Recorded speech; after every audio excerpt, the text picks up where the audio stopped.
I'm Jana, and this is my new channel, Just Floating, and this is my very first video. I don't have any music, and I don't have an intro yet, but I'll get there. If it sounds like I'm reading this, I am. I didn't want to mess it up this first time. So, welcome to my channel. I probably subscribe to many of the same van dwellers and tiny house living folks that you do.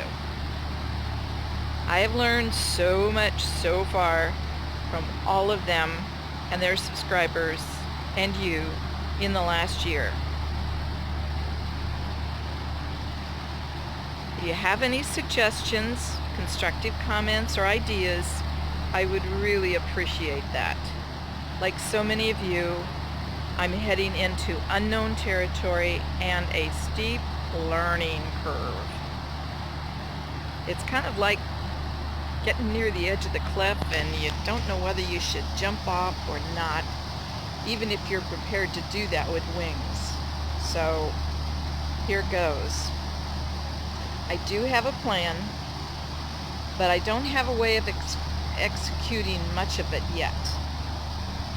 I don't have a van yet or the means to get one, but somehow I feel like that's going to work out. What I do have, though, is resolve and hope for my future. Everything, and I mean everything I do now, is with that focus in mind for the new life that I want to start early next year. My first goal, I want to get to the RTR in Arizona that Bob Wells puts on. He's with cheaprvliving.com, so be sure and check out his channel. You will learn a ton of stuff from him. So talk about a cliff, that's where I'm heading. So let me tell you just a smidgen about myself, and I'll let you know more as we go along together. But for now, this is enough. Any more than this would probably be overwhelming even for me. So here goes. I retired about 11 years ago because I lost my job with the university I was working at. It was an option I had to seriously consider at the age I was back then. Because of a very limited Social Security income, I've had to live in, let's say, selective senior housing and some other interesting places. Before moving to this apartment 16 months ago, I was living in a barn for 6 months. Yes, I did say a barn. And I will tell you more about that later on. I might even take you to it and show you some clips of it. So, as you can see, my resolve to change the direction of my life became even more firm after living there. But more about that later. That was a drastic change from other living environments I've had to get used to. I'm going back to many of the interesting places I've lived. Not only to share them with you, but to leave this channel as a legacy to my children and grandchildren, and even great-grandchildren if possible. This will be a video scrapbook of my life for them, and hopefully you'll come along for the ride too. All of these precious people I love so dearly really know very little about me or my life. I want to share it all with you and them. Fascinating stories, places I've been, people I've met in my lifetime. Much of that would even surprise me if you had told me back then I was going to be in those places, in those situations, meeting some of the people that I have.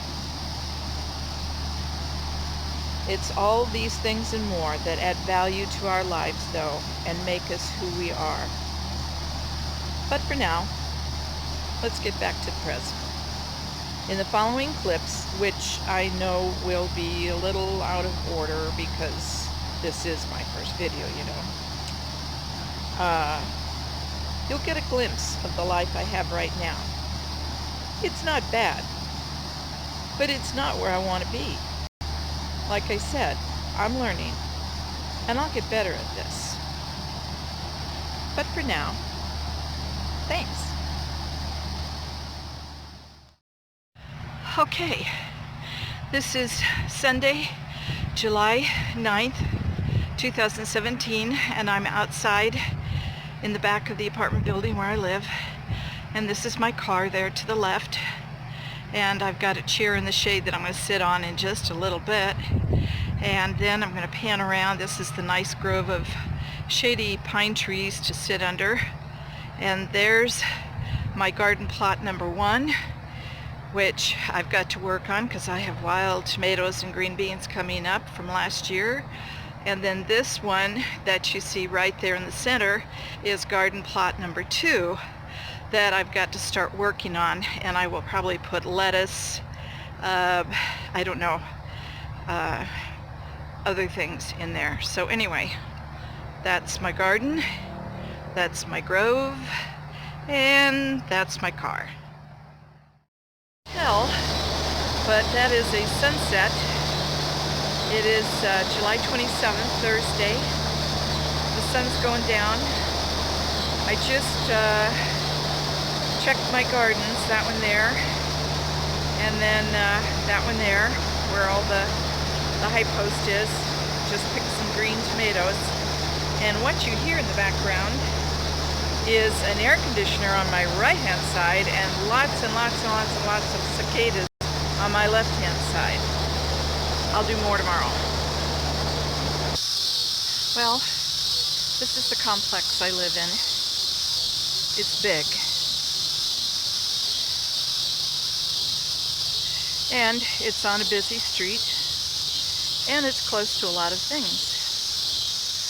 But this isn't the life I want to continue living. So that's why I need to make some changes in my life.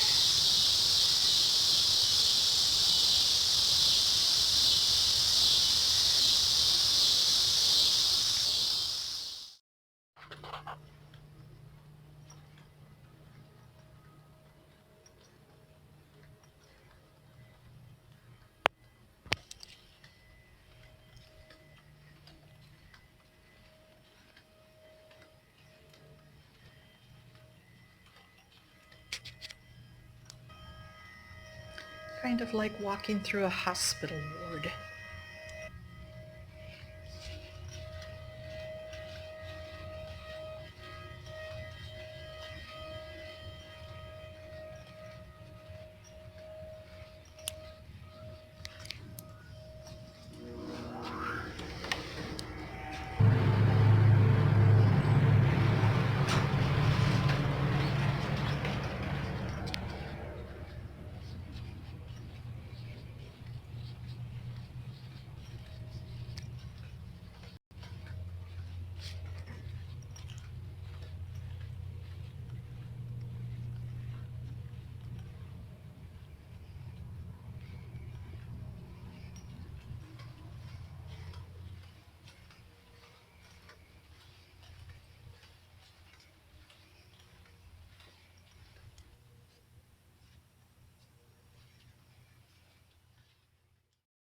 Daily occurrence where I live. Ambulances, fire engines.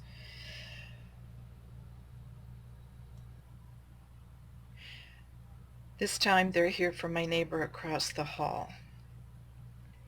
A little bit too close to home.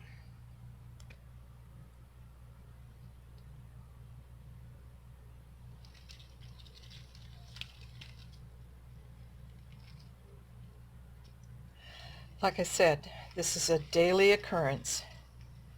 And now it's my neighbor. I'm hoping she'll be okay, but this is what I want to avoid. This is why I want a van life. This is why I need to be free. Because I know from everything I've heard from all of those of you who live the van life that the stress is lifted off of you. that it's freeing. And I'll probably be one of those that say, I wish I had done it sooner. But thank God right now I'm in a safe place, a good place, till I begin that life. But it has its stress that I live with, and I want to let go of that. So, I'm going to see you down the road. Bye. Oh yes, when I mentioned the cicada noise in the background, I forgot to mention that in the past they normally are not here in Missouri until somewhere in August. But I think because of the hot weather that most of this country is having, they're here early. You might even hear some in the background now, but they usually come out in the evening. So for now, I'm going to keep floating and relish the times of my life and the seasons of my journey. Welcome aboard.